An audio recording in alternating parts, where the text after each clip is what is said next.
보실 성경 말씀은 요한계시록 5장 8절로 14절을 보시겠습니다. 그 두루마리를 취하심에 네 생물과 24장로들이 그 어린 양 앞에 엎드려 각각 검은고와 향이 가득한 금 대접을 가졌으니 이 향은 성도의 기도들이라.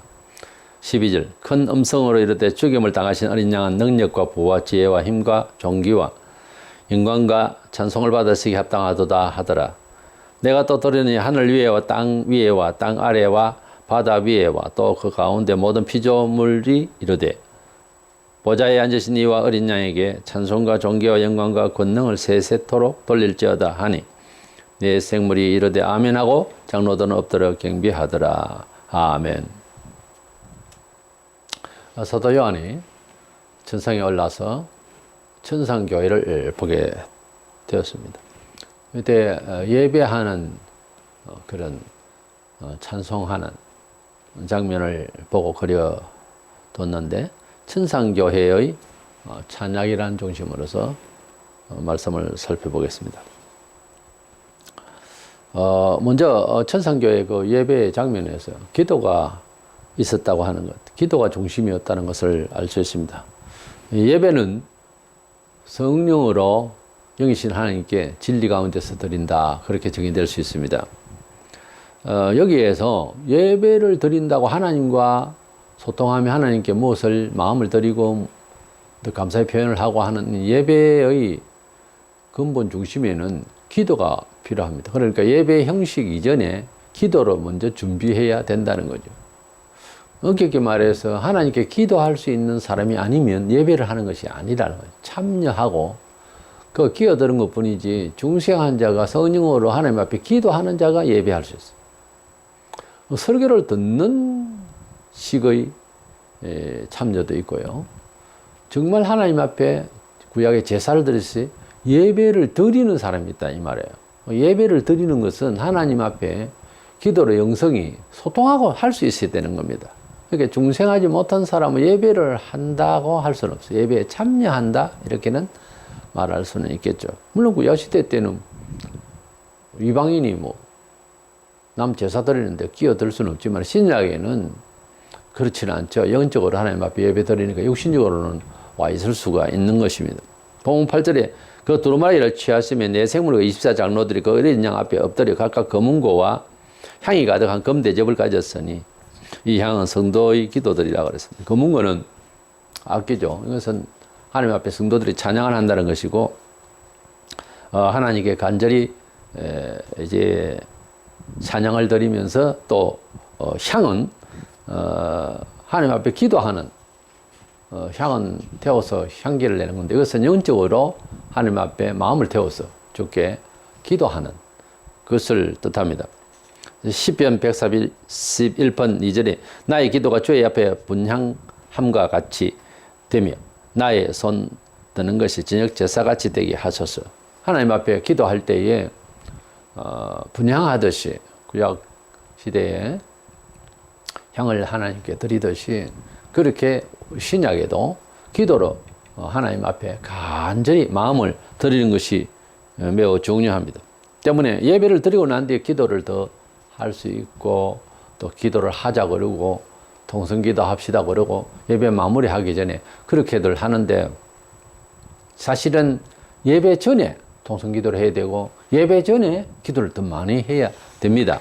이래서 전국에서 보니까 성도의 기도들이라 향이 이렇게 올라가는 주님께 드려지는 이런 향을 보았습니다. 이래서 이것은 하나님 앞에서 기도하는 자들이 바로 지금 향을 드리는 그런 태도가 됩니다. 이래서 기도 중심에는 항상 예배 중심에는 기도가 있고 기도는 향을 드렸듯이 태워지는 마음을 태워지는 하나님 앞에서 온전히 드려지는 그런 제물이 되어지는 그런 마음으로 기도가 예배의 중심에 또 앞서 기도로서 준비되어지는 그런 기도가 지상에서 이루어져야 될 것입니다.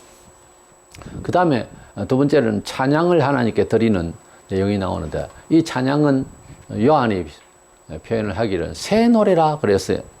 우리가 세상에서 여러 노래 장르가 있는데 찬양 하나님께 드려지는 노래는 새 노래라 그렇게 구절에 새 노래라고 했습니다. 이 새롭다고 하는 카이노스라고 하는 이 단어는 전혀 세상에서 볼 수 없었던 특별한 전혀 새로운 그런 노래다 하는 것입니다.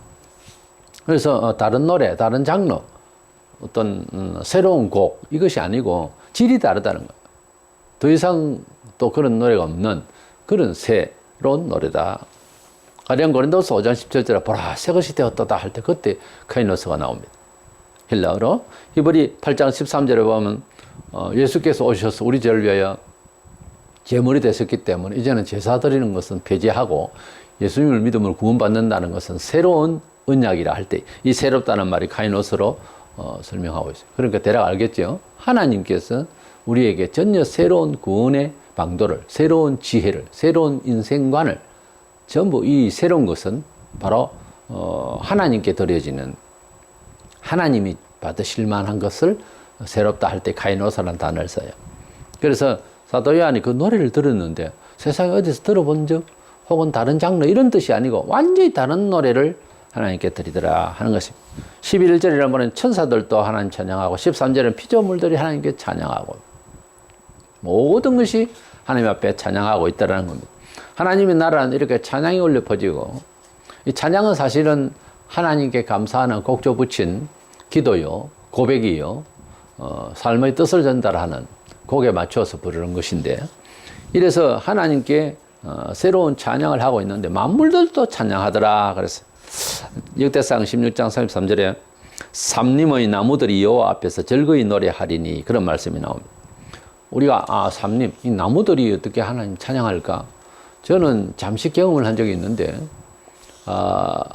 해변에 해양 근무를 할 때인데 하나님 앞에 기도를 하고 할 시간이 있어서 그렇게 간절히 기도를 했는데 눈을 떠보니까 풀숲 그리고 나무들이 이제 바람에 바닷가니까 또 바람이 있어서 이렇게 움직이는데 정말로 춤을 추는 것 같았습니다. 그리고 샥샥샥 하는 소리들이 정말 청아하게 들리는데 한참 보고 있었습니다.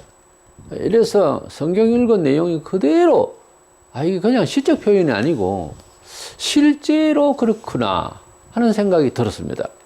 그래서 한참 동안 빙그레 웃으면서 쳐다보고 있었는데 하나님의 작품들이요, 하나님을 찬미한다고 하는 것이 지당한 것이면서 그것을 우리가 못 느끼고 산다는 게 참 불행한 건데 우리가 주님을 만나고 주님의 그 사랑과 주님의 긍휼과 주님의 그 은혜를 입으면은 온통 거리와 물질과 모든 움직이는 것이 다르게 보이는 거예요. 그렇다면은 물질과 모든 만물 모든 것들이 내 눈으로 어떻게 보이느냐에 따라서 취급을 달리할 것이다. 또는 내가 느낌이 달라질 것이다 하는 결론에 도달합니다. 그래서 우리 하나님께서 은혜를 주시면은 영안을 열게 하면은 이렇게 세상이 아름다울 수가 없다는 겁니다. 물론 윤리적 가치로 봐서는 죄가 충만한 곳이지만은 또 한편 하나님께서 이 세상을 만드시고 보시기에 좋았다라고 하신 창세기 1장의 말씀들이 보시기에 좋았다고 6일 동안 이렇게 지으신 것을 항상 좋았다고 하셨습니다. 아름답다, 온전하다, 그런 뜻인데요. 이 좋다고 하는 이 말이 그냥 하나님 편에서만 우리도 그렇게 여겨질 수가 있고 또 그래야 한다는 거죠. 그래서 항상 우울하면은 하나님의 은혜가 없이 살면 세상만사 짚어볼 만한 게 있습니까? 다 허망하고 허물어 돌아가고 다 없어질 것밖에 없고 별 의미가 없습니다.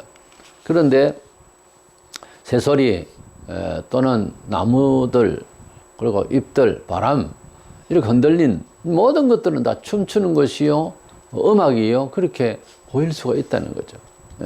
그래서 하나님께서 우리에게 은혜 주시면은 하나님을 찬양하며 사는 것이 지당한 것이다. 성도들은 이 세상을 살면서 불신자가 가지지 못한 그런 하나님께 감사와 감동, 감격 그런 것을 범사해서 자꾸 일어날 수 있는 자연스럽게 찬양될 수 있는 사람이어야 합니다. 그래서 성도가 주일만 찬송하는 게 아니고 일상에서도 우리가 찬송할 수 있어야 되고, 찬송 가사가 꼭 기억이 안 나면은 거기에 가사를 개사를 해서 내가 상황에 맞춰서 찬송을 할 수가 있습니다. 그게 뭐 율법도 아니고 성경도 아닙니다. 찬송가 가사는 어떤 사람이 지은 작시한 것뿐이죠. 그렇기 때문에 얼마든지 곡에 붙일 수가 있는 거죠. 곡을 먼저 쓰고 가사를 붙일 수 있고, 가사가 있고 곡을 쓸 수도 있는데, 근데 그 곡에다가 내가 그렇게 부르겠다는 데서 뭐 잘못이 없죠. 그래서 개사를 해서 내가 하나님께 찬송 드릴 수가 있습니다. 이래서 범사에 우리가 하나님 찬송해야 되는 것입니다. 이것이 천국에서의 무형교회 사도 요한이 바라보고 있는 장면에서 이렇게 온 만물들이 주 하나님을 찬양하고 있었다는 겁니다. 그럼 찬양 내용을 살펴보겠습니다. 찬양 내용은 중심이 어린 양 예수 그리스도께서 우리를 구속하심에 대해서 특별히 찬송하고 있고, 또 우리를 하나님의 나라의 백성으로, 또 하나님을 섬기며 기도하는 제사장으로, 그리고 이 세상을 영적으로 이길 수 있는 영적인 왕권을 우리에게 주신 하나님 앞에 찬양을 했습니다.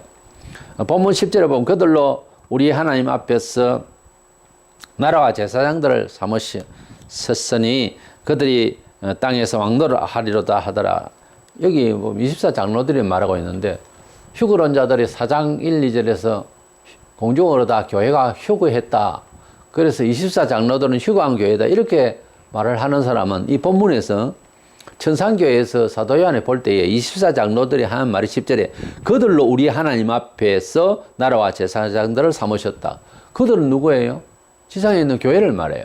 그러니까 24장로가 휴거한 교회 같으면은 우리를 제사장으로 하면 감사합니다. 이래야 되잖아요. 근데 그들로 우리 하나님 앞에서 나라와 제사장으로 삼았다. 이렇게 옆에서 말하는, 삼자 입장에서 말하는 그런 24장로는 따로 있잖아요. 때문에 우리 교회가 휴거한 것이 아닙니다. 그들로 우리 하나님 앞에서 이렇게 표현할 수가 없죠. 차라리 우리를 제사장으로 삼으신 하나님 감사합니다. 이렇게 하고 말해야죠. 그래서 비록 무형교회의 모습이지만은 천상의 교회입니다. 천상의 교회에 지상에 구원받을 모든 하나님의 백성들을 대표하는 수예요. 24장로들이 우리 지상에 있는 교회를 하나님 앞에 감사한다 하는 찬송을 지금 하고 있는 겁니다. 12절 13절의 찬송 내용은요, 주께 능력을 받으시기 합당하다, 이런 능력을 말했는데, 성자께서 무능해서 뭐 이 세상에 오셔서 죽으신 것이 아니고 대속의 죽음을 위해서 하나님의 사랑을 이루시기 위하여 오셨잖아요. 그래서 사실은 능력이 전능하신 분이라는 그런 뜻에서 찬송하고 있고, 가난에 받는 부는 주님께서 만물을 지으신 분이기 때문에 사실 부유하신 분인데 오셔서 사신 모습에서는 문화적인 거 별로 갖지를 않으셨습니다. 별로가 아니고 가난하게 사셨죠. 그러나 주님이 가난할 수밖에 없는 사람이기 때문에 그런 것이 아니고 우리에게 부여를 주시기 위해서, 우리에게 영적으로 육적으로 부여를 주시기 위해서 우리를 대신하여 대속의 삶을 사시기 위해서 오신 것입니다. 지혜를 찬양했는데 주님이 머리가 나빠서 뭐 악한 자들에게 상소도 못하고 그래서 뭐 돌아가신 것이 아니고 하나님의 아버지 뜻대로 사는 것이 옳다라고 하는 지혜를 가지고 계셨기 때문에 십자가에 돌아가셨고 또한 성공적으로 승리하신 것입니다. 그럼 우리 예수님께서 무지해서 돌아가신 거 아니라는 거죠. 주님은 세상을 지으시고 통괄하실 그런 지혜에 완전하신 분입니다. 또한 힘이라고 했는데 십자가에서 돌아가서 뭐 힘이 없어서 그게 아니고 주님께서 뭐 육신의 힘을 사용하시는 것이 아니라 천사를 불려서 그냥 거기에 지금 못 받고 있는 사람, 유대 땅 자체, 로마 치하 모든 사람들을 다 죽일 수가 있어요. 근데 힘이 없어서가 아니고 우리를 위하여 그렇게 돌아가신 연약한 존재로 보이는 거죠. 종기를 또 찬양했는데 주님이 종기하심, 주님이 땅에 계실 때에는 죄인 취급 받으시고 흉악한 죄인이 되셔서 십자가에 돌아가시게 된 것이거든요. 근데 예수님께서 죄인 취급을 받으신 것이죠. 죄인이 아니잖아요. 우리 죄를 위하여 그렇게 우리의 그 비참함을 대신한 겁니다. 그러니까 주님께서 그렇게 돌아가신 것을 본으로 보여주시고 우리도 구원을 받으려면 그래야 된다라고 한다면 우리가 딱 그렇게 십자가에 못 박게 돼요. 너무도 비참하게. 구원을 준다고 해도 부활을 할 수 있다고 해도 아마 죽으러 나서기가 어려운, 보통 해가지고 보통 믿음 가지고서는 그렇게 안 되잖아요. 지금도 마찬가지로 순교도 마찬가지로 근데 죽어도 산다 이럴 때 순교 다 못 했잖아요. 딱 현실이 들어가면. 다시 말씀드리면은 주님께서 십자가에 돌아가신 것처럼 해야 부활할 수 있다는 것을 가르쳐 주셨다면, 그런 식으로 율법이 됐다면 우리가 다 그렇게 해야 되잖아요. 우리를 왜 대표로 하신 것 뿐이기 때문에 우리가 그렇게 순교를 해야 구원받는다는 건 아니거든요. 근데 주님께서 그렇게 해야 된다, 이래야 나같이 부활된다라고 한다면 모두도 그렇게 죽어야 될 것 아니에요, 가령.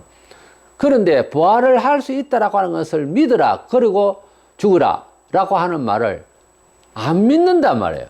우리가 믿는다 하면서도 그렇게 못 믿어요. 우리 주님께서 십자가에서 돌아가시고 다시 부활하신다고 하는, 내가 그렇게 한다는 것이 아니라 그 남이 그렇게, 남이지 일단 남이 그렇게 한다는 것도 안 믿는데 내가 그렇게 하려고 하면 일제 때 보세요. 다 믿는다 해놓고 죽어도 부활한다, 사흘 후에 부활하는 것이 아니라 주님이 오시면 우리를 부활시키신다 하는 것을 믿으라는 게 성경이잖아요. 그런데 못 죽잖아요. 피하잖아요. 이것이 참 웃기는 겁니다. 그래서 우리 주님께서 그저 믿음이라고 하는 것이 잘 믿다가 평생 그저 교회 왔다 갔다 하다가 자연사로 죽으면 제일 편안하겠지. 그러나 때로는 시절 잘못 만나서 순교도 해야 되고 뭐 난리가 나는 경우가 발생합니다. 사람마다 다 다른 시대에 태어나고 입장이 또 다르니까, 동시대에 살아도. 그런데 주님께서 보상한다 하세요.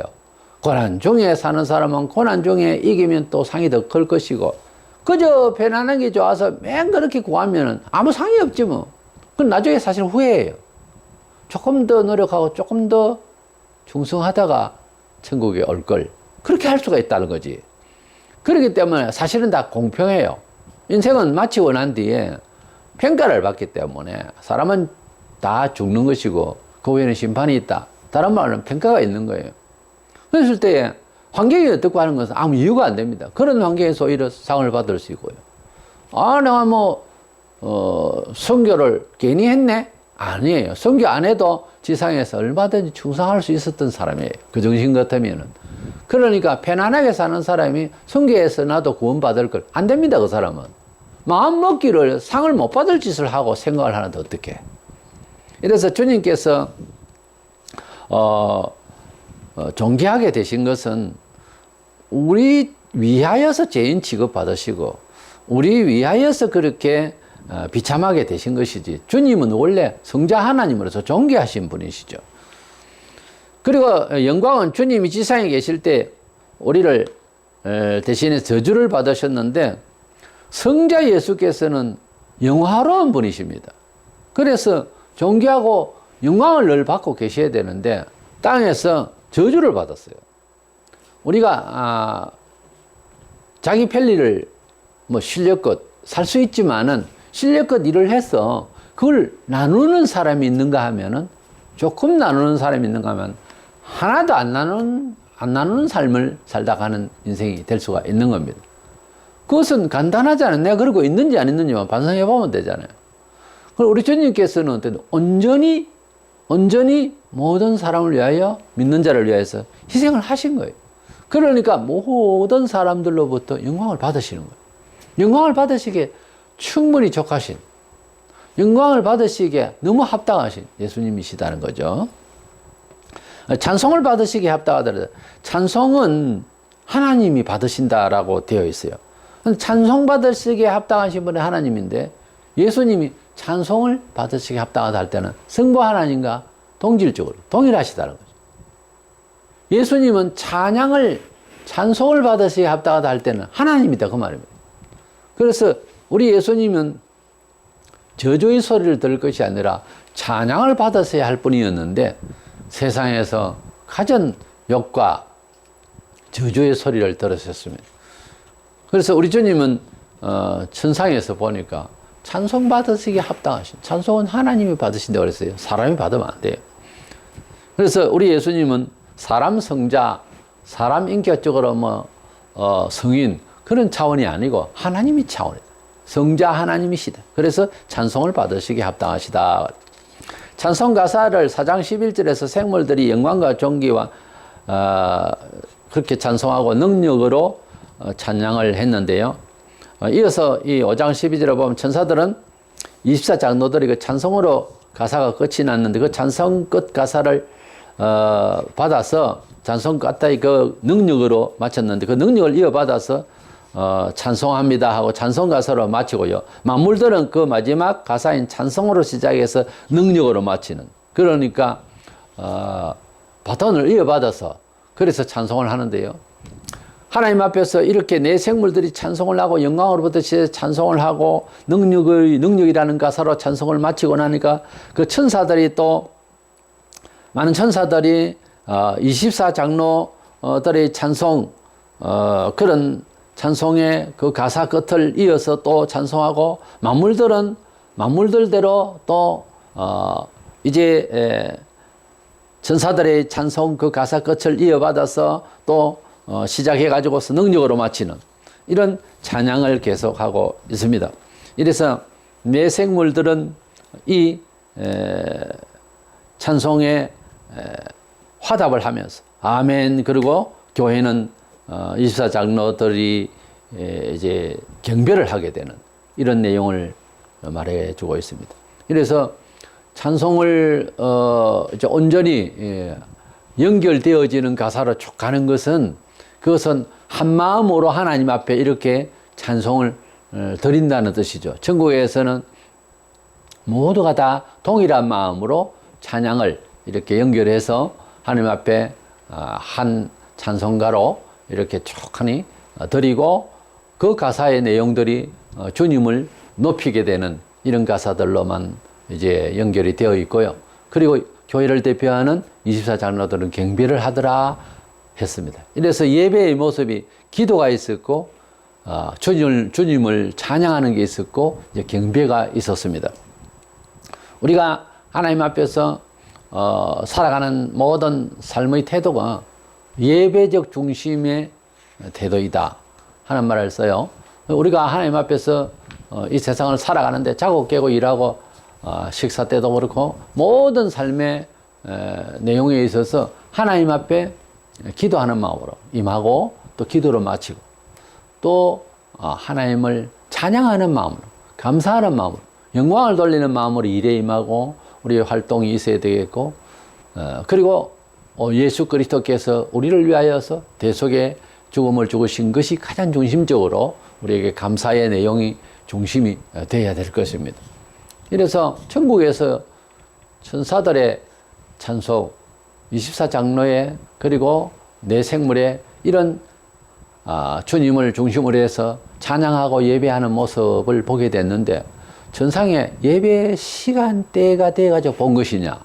그건 아니고 하나님을 그렇게 계속 찬양하고 있는 모습이다. 우리가 지금 주일날 정한 시간에 예배 드리고 하는 이런 분위기가 아니고 하나님의 나라는 하나님을 계속해서 찬양하고 감사하며 살아가는 중심으로 삽니다. 예배가 지엽다든지 예배가 억지로 그냥 안 하면 안 되겠고 이런 식으로 하는 사람은 천국에 가서 계속 예배를 해야 되는데 어떤 면에 있어서는 어떻게 그게 적합하겠습니까? 예배가 좋고 예배에 참석하고 오늘 또 예배하고 또 다른 일 모임이 있으면 또 찬송하고 또 예배하고 별것 없는 것 같은데도 그렇게 좋고 그런 마음이 돼야 천국에서 계속 하나님을 예배하고 하나님을 찬양하고 감사하고 계속 100번 감사해도 200번 감사해도 1000번을 감사해도 또 감사를 해야만 하는 부담이 아니고 계속 그 기쁨과 감사와 존귀의 하나님께 영광을 주 하나님께 주 예수께 영광을 돌리는 이런 걸 계속 하고 싶어야 이게 정상이지. 지상에서 그게 싫으면 천국 가서 남들은 다 감사하는데 어떻게 살겠어요? 이론상 그렇잖아요. 그렇기 때문에 예배를 빠진다. 예배가 지겹다. 예배에 졸음이 온다. 예배를 만들었으면 좋겠다. 간단했으면 좋겠다. 수요일 예배도 때려치우고 새벽 기도도 때려치우고 교회 모임 같은 거 자주 하지 말자. 이런 식으로 나가면 이게 이제 타락하러 가는 거죠. 예배에 게으르면요 끝장나는 겁니다. 이래서 우리는 지상에 살면서 하나님을 예배하는 기도와 감사와 경배로서 하나님 앞에 예배의 정신을 가지고서 일상에서도 기도와 감사 찬양 그리고 경배의 정신이 있어야 되는 겁니다. 이래서 우리가 하나님을 알되 하나님은 우리에게 예배 받으셔야 할, 우리 주님은 예배 받으셔야 할 분이다. 이런 마음을 가지고서 교회 생활이 예배 중심적 생활이 되어야 된다고 하는 사실을 이 사도 요한이 천상에서 보니까 이렇게 경배의 모습을 보였다는 데 대해서 의의를 두고 있습니다. 이런 영적인 메시지는 결국은 우리가 지상에 살면서 교회 중심, 그리고 가정에서도 예배 중심, 그리고 자기 직장과 사업터에서도 예배 중심적 삶이 되어졌을 때 공의로워지고 감사가 있어지고 기쁨과 찬양이 있어지고요. 그렇잖아요. 그 예배적 생활이, 그런 영감적인 생활이 이루어지면요, 세상에서 탓할 게 하나도 없어요. 다 감사하고 다 기쁘고 좋아집니다. 그래서 천상교회의 그 예배와 찬양을 통하여서 우리에게 지상에서 어떻게 살아야 되겠는가, 예배 중심적 삶을 살아야 됨을 가르쳐 준 것을 잘 기억해서 우리의 예배적 삶에 충실할 수 있는 저와 현재 세기를 축원합니다.